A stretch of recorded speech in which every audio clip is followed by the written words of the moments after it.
روتيني النهاردة هيعجبكم بإذن الله، وهو الخبيث لرمضان وكده. بنجهز يعني العيش عشان رمضان، كل سنة وانتم طيبين. تمام، وإن شاء الله كده باعمل فيديوهات حلوة كده لرمضان، تفريزات كده وتجهيزات لرمضان. ادعموني بس بالله كل اشتراك، وإن شاء الله بإذن الله أشجع كده بدعمكم وأصور لكم فيديوهات كتير. في فيديوهات برضو مسجلة عني إن شاء الله أبقى أنزلها لكم. زي ما انتم شايفين بسم الله ما شاء الله، ده العيش المتلدن، الله أكبر عليه، كان زي العسل. عملنا عيش طري وعيش متلدن يا بنات. تابعوا معايا الفيديو للآخر، وهنعجن وهنروح الغيط وهنروح عند الفرن وما شاء الله بسم الله ما شاء الله، يعني فيديو زي العسل هيعجبكم بإذن الله. تمام. كل 3 شهور أو 4 شهور احنا بنخبز العيش ده، اللي هو العيش البلدي ده الكبير اللي هو في الفرن البلدي. تمام يا بنات. اللهم صل وسلم وبارك على سيدنا محمد. طبعا ماما واختي هما اللي مصورين، هما اللي عاجنين، انا ما كنتش موجوده معاهم في اليوم ده. تمام. عاوزه اقول لكم اليوم ده كنا بنستناه، وبقى يوم جميل جدا يا بنات. بنعجن من الساعه 2 بالليل، ونروح بقى الفجريه عند الفرن ونولع وكده. بيبقى يوم حلو جدا، خبيث بقى، وبالذات لما تعملي الاكل بقى وتروحي تاكلي في الغيط بسم الله ما شاء الله. يعني عاوزه اقول لكم يوم ممتع جدا. بالنسبه لي كنت بحبه جدا والله. تمام. المهم هم خبزوا، عجنوا يعني، بس انا ما اعرفش هم عجنوا ازاي. بس انا فاكراه لما كنت يعني مع ماما وكده، كانت لما بتيجي تخبز مثلا في مره، في اخر حته عجينه بياخدوها ويحطوها في الفريزر. مش بيعملوا العجين كده، يعني حوالي كده نص كيلو كده من العجين بياخدوه تحطه في كيس اللي هو بتاع اللبن، وتحطه في الفريزر. تمام، عشان لما تيجي تعجن بعد كده تخبز بعد كده يعني تطلع الكيس العجين ده، يعني اكنه خميرة للعجين اللي هي تخبزه. تمام. فهي بتطلع اللهم صل على النبي، الكيس العجين ده يا بنات تحطه في ميه، لان يعني لما يفك يعني بتهيألي كده بتدوبه في ميه، مش عارفه. اما اقول له زي ما بقول لكم، انا ما كنتش حاضره، فاختي هي اللي مصوره الفيديو ده، فمش سألتها.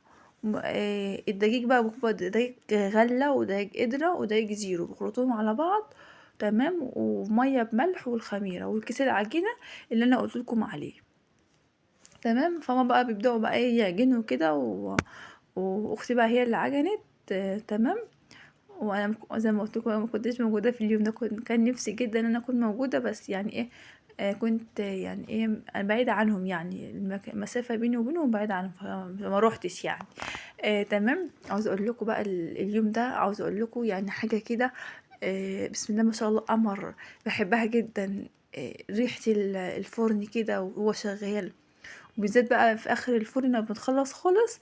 ما شاء الله بقى، ايام زمان كنا بنعمل صينيه البطاطس اللهم صل على النبي بالرز. قولوا لي انتوا بتعملوا كده ولا ايه؟ صينيه البطاطس يا بنات بالرز. كنا بنعمل رز معمر، دي كان بقى الغدا بتاع اليوم. وكمان كنا بنعمل مفروكه، المفروكه اللي هي بتنعمل باللبن. عاوزه اقول لكم كنا بنعملها ونخزنها في الفريزر، نطلعها في عشاء او فطار، تبقى حلوه جدا مع شويه لبن وسكر كده بألف هنا. ان شاء الله كنت ناويه ان انا اعمل المفروكه وكده. عجلنا وتمام، رحنا بقى، ده كان الفجريه. كانوا بيولعوا الفرن. تمام، عشان هما يخبزوا بدري وكده. اللهم صل على النبي. فهم كانوا عاملين دي العيش اللي هو الطري، زي ما انتوا شايفين. كانت ماما بتحمي، واللي هي بتخبز، واللي هي عمتي هي اللي كانت بتعمل عجين كده. بيقولوا عليه يا بنات؟ بيقولوا عليه بتقرص العجين كده بتهيألي. تمام كده. فما بقى بيخبزوا بقى. شوفي الجو الخبيث دي، كان مرة شايفة ان تحس النار كده باينة في في الصورة. عشان دول كانوا الفجرية. تمام، كان النهار لسه مش طلع عليهم وكده. دي بقى العجين هو بنعمل قبل ما ينحط في المطرحة. بتفضلي تمسكيه بايدك كده تعملي كده وتروحي حاطه في المطرحة للست اللي هي بتخبز، وتفضل بقى تعمل. ايام زمان كنت جيت اجرب ما عرفتش اعمله. كنا بقى بنات وكده، فالواحد بيحب هو يجرب الحاجات دي وكده، خبيز وكده. تقعدي بقى جنب الفرن كده في الساعة ديت وتدفي كده. قولوا لي انت، في ناس بتعمل العيش ده بس في الفرن اللي هو البوتاجاز. لا، الفرن البوتاجاز لا، الفرن اللي هو التاني، هو في فرن بأنبوبة كده كبير. تمام. بسم الله ما شاء الله، بقى احط العيش في الفرن. دي بقى كان النهار طلع ده العجين ده بقى كنا بيحموا باللي بتاع اللي هو بتاع لما صلوا على النبي اللي هو القطن. دي بقى وهما قاعدين اهو. تمام. ده بقى العيش الطري. بحطوا الست دي بتحط سكر على العجينة كده وتخبز، بيقولوا عليها حنونة، بتبقى حلوة جدا. الأطفال بيفرحوا فيها وكده، لو في أي أطفال قاعدة بيعملوا لهم كده. بتحطها بقى وتطلع وشها محمر كده وشكله حلو. دي العيش الطري اهو. تمام. عاوزة اقول لكم بقى احنا بنعمل الفطار. كنا بقى هنعمل طعمية فول جبنة وبطاطس متحمرة ومخلل. الفطار دي بقى يا بنات مع الاكل مع قصدي مع العيش وطالع من الفرن كده سخن، مش عاوزه اقول لكم حلاوه قد ايه وطعم قد ايه وريحه العيش كده وهي طالعه من الفرن، بسم الله ما شاء الله. دي بقى دي العيش المتلدن، عشان شايفين ان هو كبير قد ايه.